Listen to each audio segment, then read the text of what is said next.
Hi, I'm Darren Green, the host of the Crash Darren course.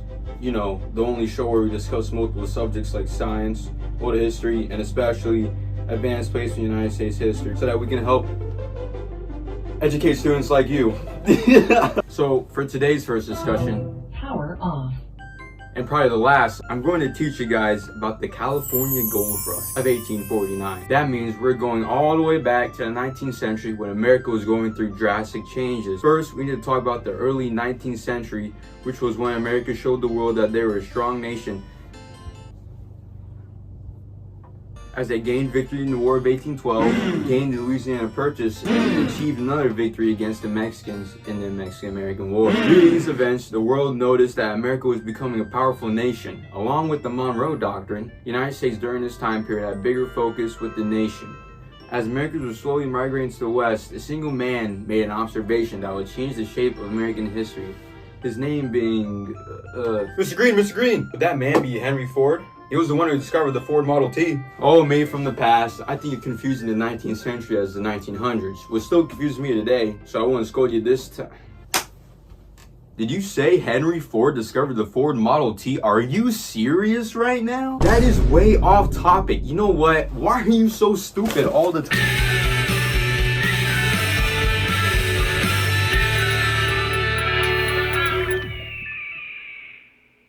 The man was actually James Wilson Marshall, a simple carpenter from New Jersey who was building a water-powered sawmill for John Sutter over in California, in the area that would eventually become Sacramento. As Marshall was constructing the sawmill, he saw in the corner of his eye something shiny. Hold on. Is that gold? And it was gold as he discovered flecks of it trailing in the river. After discovery, the Treaty of Guadalupe Hidalgo was signed, which was a treaty that ended the Mexican-American War. Before the events in the California Gold Rush, the California territory was controlled by Mexico, but due to America indulging in the manifest destiny, Americans believed gaining control and spreading democracy over the western part of America was a complete God's given right. Thank you, John O'Sullivan. Eventually, news got out about Marshall and Sutter's discovery due to a newspaper reporting that large quantities of gold were turning up in Sutter's mill. Months go by and California starts to boom with more gold, more people, and more dynamite. People from other parts of California, like San Francisco, abandoned their hometown just for the gold mines. The news spreads worldwide as well, which led to the United States gaining a big factor of immigrants, mostly Chinese immigrants, during this time period. Due to the gold rush, California, from 150,000 Native Americans living there to 100,000 non-native settled just by the end of 1849. Mr. Green, that's why the NFL San Francisco team is called the 49ers. It was because of no way. Those who did make their way to California went through a very hard journey. The gold miners had to travel across mountains, and some had to sail around Cape Horn. Here is the Cape Horn right here. See? Looks like a horn. Oh, shoot. Oh. So then they somewhere here, and then they went like to the California right there. Some went in the mountains. Like, you know, got over the mountains right here. They made this whole trip just to get some gold and allow them to even strike it rich. When they made it to California, the soon-to-be gold miners spent their money on picks and sieves and tools for the gold mine at the shops that were taking advantage of the gold rush.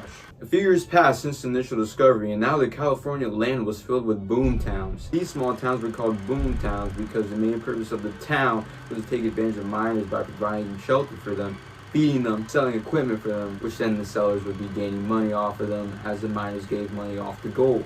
There were salons, restaurant, hotels, brothels, and more businesses that wanted to make the fortune of the gold rush. These boom towns would become overcrowded, which would result in chaos and violence in a town that had barely any law enforcement. However, boom town will only last so long if there was gold lasting in that area. Once all the gold is extracted from that area, the town would be sadly abandoned as people will move somewhere else, build a town, and then another town would be abandoned. Then those abandoned towns turn into ghost towns.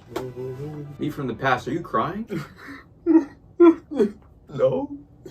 Also, as the gold mines were working hard for a couple years, and now most of the gold had been disappeared from the surface, they started using different strategies of acquiring gold. Some miners have taken the strategy of hydraulic mining. This was a way to extract gold from stone and mountains as it used water to beat the surface down, revealing more gold. This granted many miners bigger profits. However, this method destroyed much of California's landscape, which deformed its surface. Hydraulic mining also needed a supply of water, which the gold mines used dams for a supply, but that also altered the course of rivers, which ruined some farmland and clogged it. Where are you taking me? Welcome to the mystery document, where if I get the answer right, I get a pat on the back, but if I get it wrong, I get shot from the back. Greenwood Valley, fatigued with a hard week's work. Must write a few words. Digging still holds out pretty well. Have made in the 2 weeks we have been here.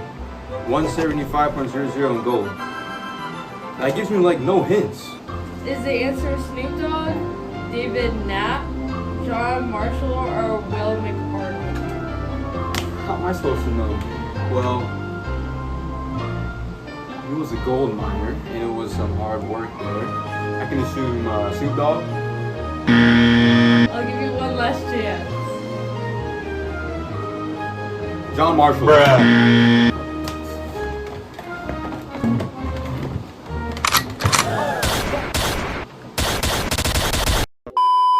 Back to the gold rush. Not only did miners affect the landscape, they affected people as well. When the gold rush was promoted worldwide, it sent immigrants from all over the world, mostly the Chinese, to California between 1849 and 1853. About 24,000 young Chinese men immigrated to California and became aware that the Americans were not welcoming at all. The California government made the Chinese pay tax to be a gold miner, and they did not get the protection as the government favored the Americans when it came to the taxing camps. The Chinese also served as minor laborers for some Americans, which they were not treated well at all in the process. Another group not treated well was the Native Americans. They were the ones who lived on the California land first before the settlers did. And after the gold rush, 60% of them died from diseases from the gold miners. A lot were also enslaved, brutally massacred, and shot to death because they were occupying land with gold. Now, to lighten up the mood, we're gonna talk about politics.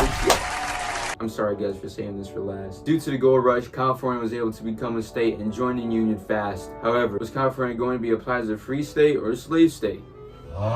Because during this time, America separated the northern free states and the southern slave states. California would be a state that would definitely have a great impact on the results of this situation. The compromise in 1950, proposed by Henry Clay, will allow California to enter as a free state, which would cause conflict as the free states were mostly in the northern part of the nation. The compromise also left Utah and New Mexico to make it their own choice though. So the compromise solved problems and made problems. This will add another reason why the Civil War started. It's about that time, folks. So in conclusion, the California gold rush was a big factor in how America turned out to be. Due to the gold rush, America was able to boost the growth of the nation in the West, as well as introduce a new diversity into the mix of the United States. Thanks for watching, and I won't see you next week. Darren Course is produced and directed by Darren Green. Our script supervisor, Darren Green. The show is written by myself, Darren Green.